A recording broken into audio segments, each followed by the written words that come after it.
Welcome students, हम बात करेंगे ग्राफ ऑफ रैशनल फंक्शंस की। ये बात आप जानते हैं कि फंक्शन जो है एक प्रोसेस का नाम है और प्रोसेस होने के बाद जो हमारे पास रिजल्ट आता है उसे हम रेंज कहते हैं, जबकि प्रोसेस होने के लिए जो हम नंबर लिखते हैं उसे हम इनपुट कहते हैं। ठीक है, इनपुट हमारे पास डोमेन है और फर्ज करें 1/x ये वो फार्मूला जिसपे वर्क होगा, ऑपरेट होगा ये x, और उसके बाद इसका आंसर आएगा। ठीक है, तो ये जो इसका आंसर आएगा इसे मैं कहूँगा कि ये आउटपुट है। ठीक है, और रिजल्ट जो है।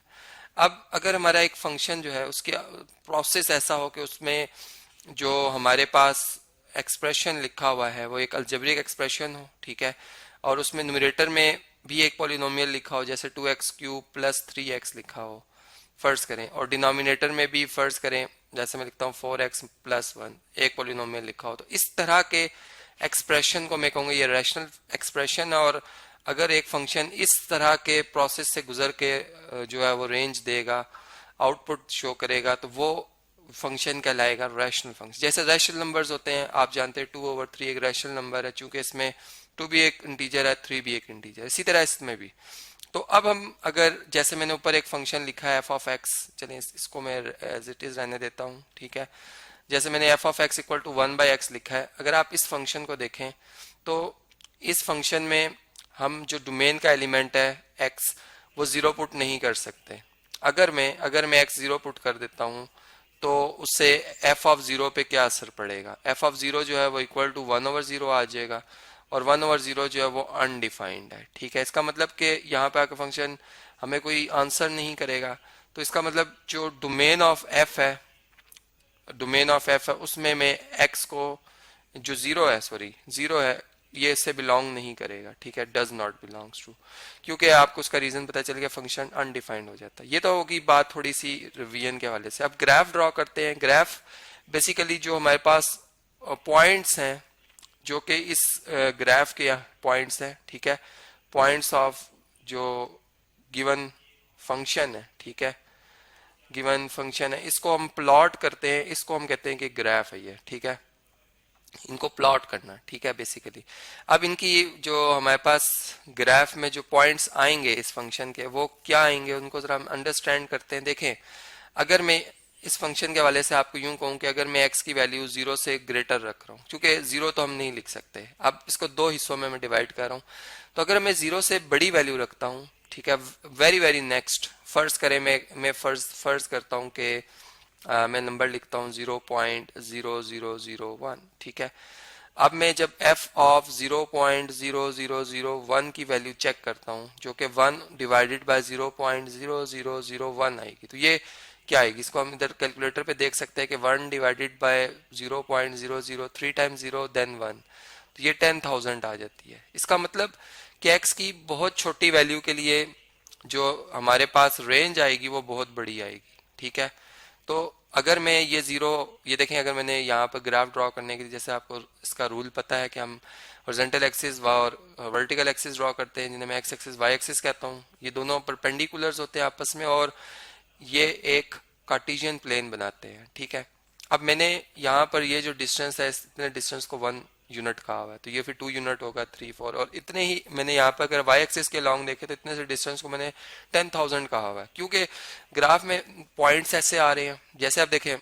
अगर मैं 0 से 1 के 10,000 हिस्से करूं तो ये 0 के बहुत करीब जो ये पॉइंट होगा, ठीक है, यानी x की इतनी छोटी वैल्यू के लिए y की जो वैल्यू आएगी मेरी वो बहुत बड़ी आएगी।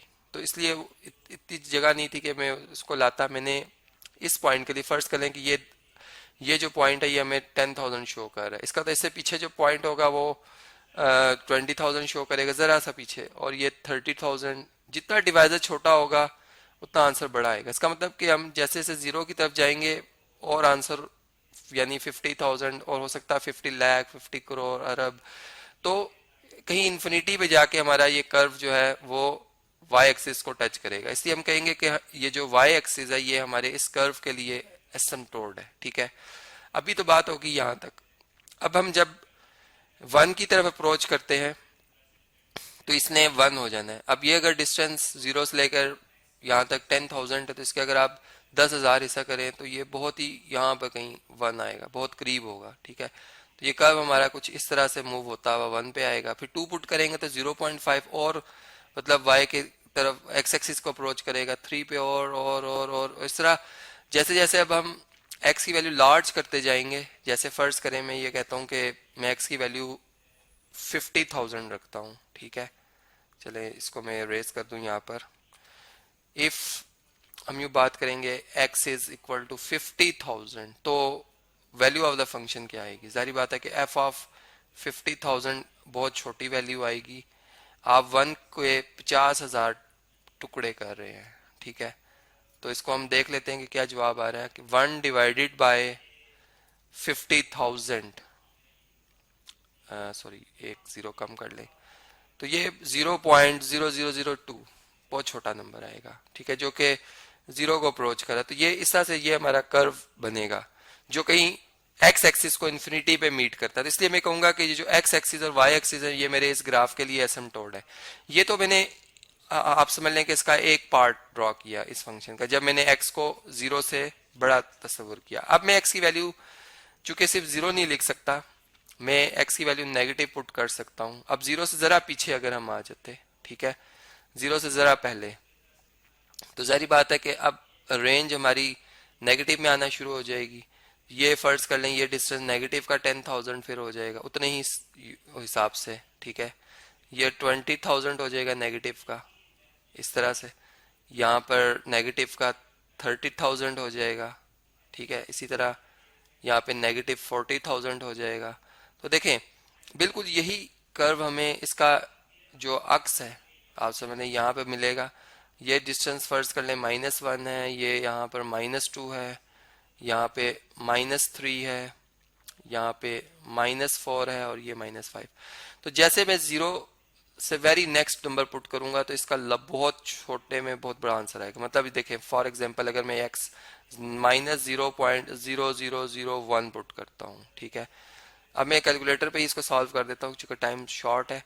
आप जब 1 को डिवाइड करेंगे, मैं ब्रैकेट पुट कर रहा हूँ, नेगेटिव में 0.0001 से ब्रैकेट क्लोज, तो आपका आंसर जो है नेगेटिव का 10,000 आएगा, ठीक है। इसका मतलब कि एफ ऑफ नेगेटिव ऑफ 0.0001 जो है वो नेगेटिव का 10,000 आ रहा है, ठीक है। तो ये बहुत इधर करीब कई नंबर के लिए, मतलब x की नेगेटिव में बहुत छोटी वैल्यू के लिए y की ये वैल्यू आ रही नेगेटिव में। इसका मतलब और पीछे अगर चले जाते तो हम y एक्सिस के एक तो बहुत करीब करीब आते चले जाएंगे, और ये जो हमारे पास इसकी वैल्यू है y की वैल्यू है वो क्या होती जाएगी, वो बहुत ज़्यादा डिक्रीज होती जाएगी। जब मैं -1 पुट करूंगा तो इसकी वैल्यू -1 आएगी जो कि x एक्सिस को बहुत ही उसके क्लोज होगी, जीरो तो नहीं होगी, इसलिए मैं यहाँ पर इसलिए इसको बिल्कुल x एक्सिस के ऊपर नहीं ड्रॉ करा, लेकिन बज़ाहिर हमें ऐसा नज़र आएगा कि x एक्सिस के ऊपर ही है, क्योंकि अभी इसको हम इतने ये छोटा पॉइंट है कि हम इसको इस तरह से तस्वुर कर सकते हैं, ठीक है। मैं इसी तरह ये देखिए लाइन को टच नहीं कर रहा हूँ y एक्सिस के, क्योंकि अभी भी इनमें गैप है, ये जीरो नहीं मैं पुट कर, x की वैल्यू जीरो नहीं, इससे बहुत क्लोज पुट कर, इसलिए मेरी लाइन बहुत y एक्सिस के क्लोज चलती रहेगी, इन्फिनिटी पे कहीं मीट करेगी। इसी तरह जैसे ही मैं x की वैल्यू -2 पुट करता हूँ, जैसे देखें तो वो माइनस में 0.5 आंसर देगी जो कि और ज्यादा x एक्सिस के करीब हो जाएगी। इसी तरह -3 पे और ज्यादा, -4 पे और ज्यादा, लेकिन टच नहीं करेगी, कहीं इन्फिनिटी पे जाके टच करेगी, इसलिए मैं इसको साथ साथ यूं शो कर रहा हूँ। तो ये आप देख सकते हैं कि ये ग्राफ जो हमारे पास है रैशनल फंक्शन का, ये तो एक टाइप होगी। इसी तरह आप डिफरेंट जो मैंने अभी शुरू में फंक्शंस लिखे आप उनके ग्राफ इसी तरह से जो x की वैल्यू वो पुट करके ड्रॉ कर सकते हैं, और उसमें ये इस चीज़ का ख्याल रखिएगा कि आप x की वो वैल्यू नहीं रखेंगे जिससे कि फंक्शन अनडिफाइंड हो रहा हो।